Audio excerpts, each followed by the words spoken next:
It's the 2nd of November 1944, and as US B-17s fly overhead, Lieutenant Gunther Andreas speeds down the runway of the Brandis airfield in his interceptor.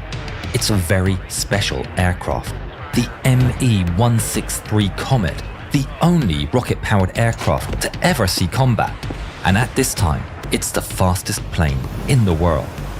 Andreas gently pulls back on the stick and moments later pulls hard and is pushed into his seat as the aircraft rockets skywards, his airspeed indicator shooting past 400 miles an hour.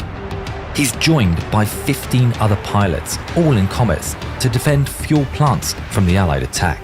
This is going to be the single largest Comet mission ever. The Comets fly almost vertically at dizzying speed, the G-force pushing Andreas into his seat, and then in almost an instant he emerges into blue sky and bright sunshine. Andreas switches the engine to idle to preserve fuel and levels out his aircraft, and what he sees next leaves him breathless. He's amazed to see a long line, seemingly endless, containing 2,000 Allied aircraft flying straight towards their target. 900 bombers and 1,100 escorts in close formation.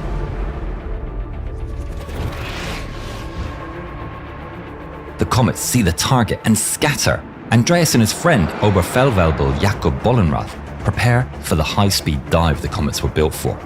As they close in on the massive enemy formation, Andreas glances at Bollenrath, knowing this flight may be their last. Bollenrath peels off to start his attack run. Andreas punches the throttle and dives at the formation. The bombers grow larger, the difference in speed making it feel as if the whole formation was just standing still. With a window of only a handful of seconds, he takes aim and fires. His twin 30mm cannons roar, unleashing a lightning volley of shells, peppering the B-17's wing before he dives under the formation and flies out of reach of their defensive fire. He's caused damage, but hasn't landed a fatal blow. It's far from enough. Andreas watches as the formation open their bomb bay doors and their deadly cargo is released upon the plant below. Andreas still has several minutes of fuel and needs to do more. The formation of B-17s turns for home, wounded fortresses trailing behind. Perfect targets for a hunter. Andreas turns back for another run. He turns under the formation, idling his engine to preserve precious fuel.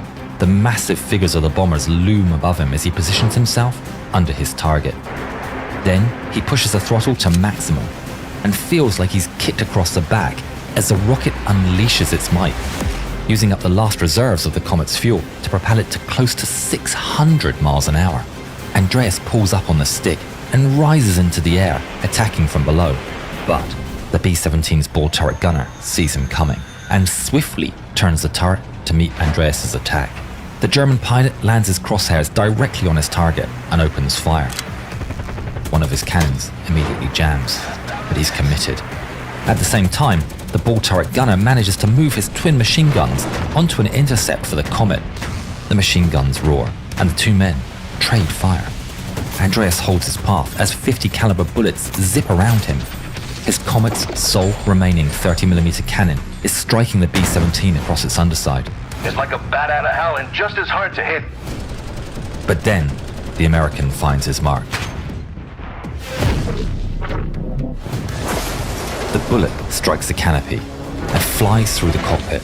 Shrapnel strikes Andreas above the left eye, and the rest of the bullet punches through the metal plate behind him and into the fuel tank. His confidence in his aircraft instantly vanishes. The fuel tank behind him is full of a substance infamous for spontaneous explosions and melting the skin of unfortunate pilots. Andreas tries to turn and run from the B-17s, and he needs to get out, fast. He immediately dives away from the formation. Tracers zip by, but he escapes their grasp in a matter of seconds. Andreas knows his plane is likely to explode, and so he calmly but swiftly unbuckles and reaches for the canopy. But it doesn't move. He redoubles his efforts, pushing with all his might against the force of the airstream holding the canopy down. Little does he know, he's being watched the entire time.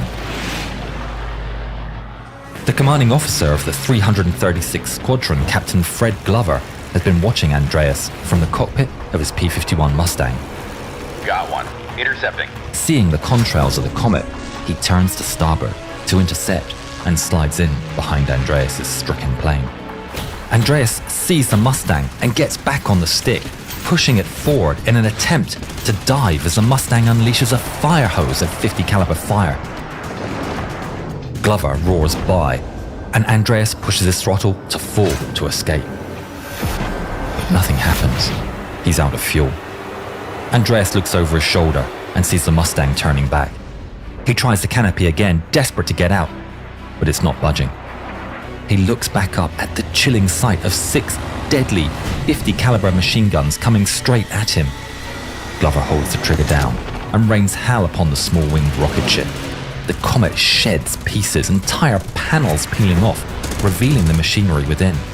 His bullets pierce the Comet's fuel tanks, and the vapors ignite, starting a flame across the Comet's underside.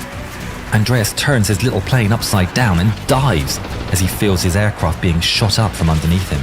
The Mustang turns to follow, staying hot on his heels, as he fires a relentless onslaught of lead that peppers the small plane. Andreas still has a way out of this. Despite Glover still having an engine, the Me-163's airframe is better suited for high-speed diving, and it might just have a chance at outrunning the P-51 in the dive, even without an engine. Glover knows he has limited time and gives it everything he's got, ripping the fragile fighter to shreds. Andreas' time is about to run out, but then more comets appear from the clouds. It's the rest of his squadron.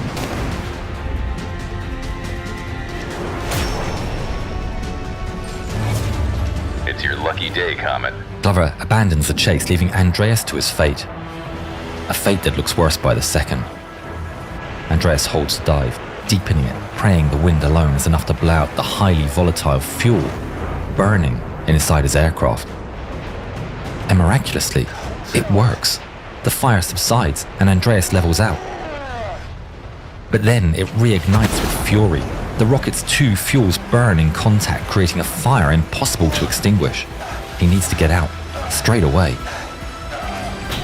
In the other Comet, his friend Jakob Bollenrath dives down onto a bomber formation, firing a burst of shells and striking across the top of a flying fortress. As Bollenrath rockets past and pulls back on the throttle, a P-51 piloted by Captain Louis Norley is waiting, and right before his eyes, Bollenrath's Comet comes onto the scene. Norley throttles up. Bollenrath's not paying attention. He's preserving fuel as he prepares for another run. Then, bullets zip by his field of view. He pulls into an evasive maneuver and dives down for speed. Norley turns to follow. Bollenrath looks over his shoulder and sees sight of a P-51 Mustang right on his tail, firing a deluge of bullets from its 6 .50 caliber machine guns. Bollenrath knows he can outrun the Mustang, but he can't afford to be hit, and so he turns hard to the left, escaping the Mustang's crosshairs, but at the same time losing speed that he needs to shake his pursuer. The Mustang keeps on with the chase, pulling with all he has to bring the crosshairs onto the target. Bollenrath pulls hard on the stick, willing his little machine to turn as hard as possible to bleed off speed and force the Mustang to fly past. But Norley sees it coming. He predicts the Comet's path, lines up his sights, and pulls the trigger. .50 caliber bullets arc towards Bollenrath and strike the Comet's rear fuselage. Bollenrath ducks in his cockpit as a wave of crackles reverberate through his little fighter, each one filling him with dread. But then, they stop, and the Mustang flies by over his head. This is his chance. He turns away from the enemy fighter and punches the throttle to full. But instead of a roar, there's an immense bang. The engine is critically damaged by the American fire and is seized up. With no time to think, Bollenrath attempts to restart the engine, but it's no use. The Mustang turns back. Jakob sees it. There's nothing he can do.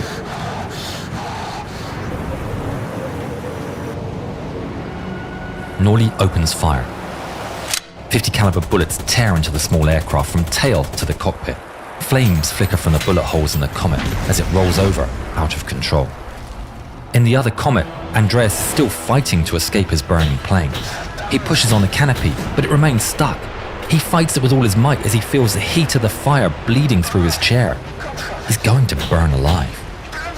But then, the canopy briefly gives before getting slammed back shut. It dawns on him. It's the wind. He grabs the controls and pulls up hard on the stick, bleeding off speed. He pushes open the canopy and it swings open with ease. Finally, Andreas bails from the fighter, escaping with his life. As his parachute opens, he sees the remains of Bollenrath's comet streaking fire on a nosedive towards the ground. Andreas watches it fall. There's no parachute. Jakob Bollenrath never escaped his plane and lost his life in the battle. His was the last comet to be shot down by a P-51 Mustang. Lieutenant Gunther Andreas, Captain Louis Norley, and Captain Fred Glover all survived the war. Sometimes, even the fastest plane of its time isn't enough to bring those B-7Ts down. Check out the story of a Luftwaffe pilot who tried to ram it, almost like kamikaze.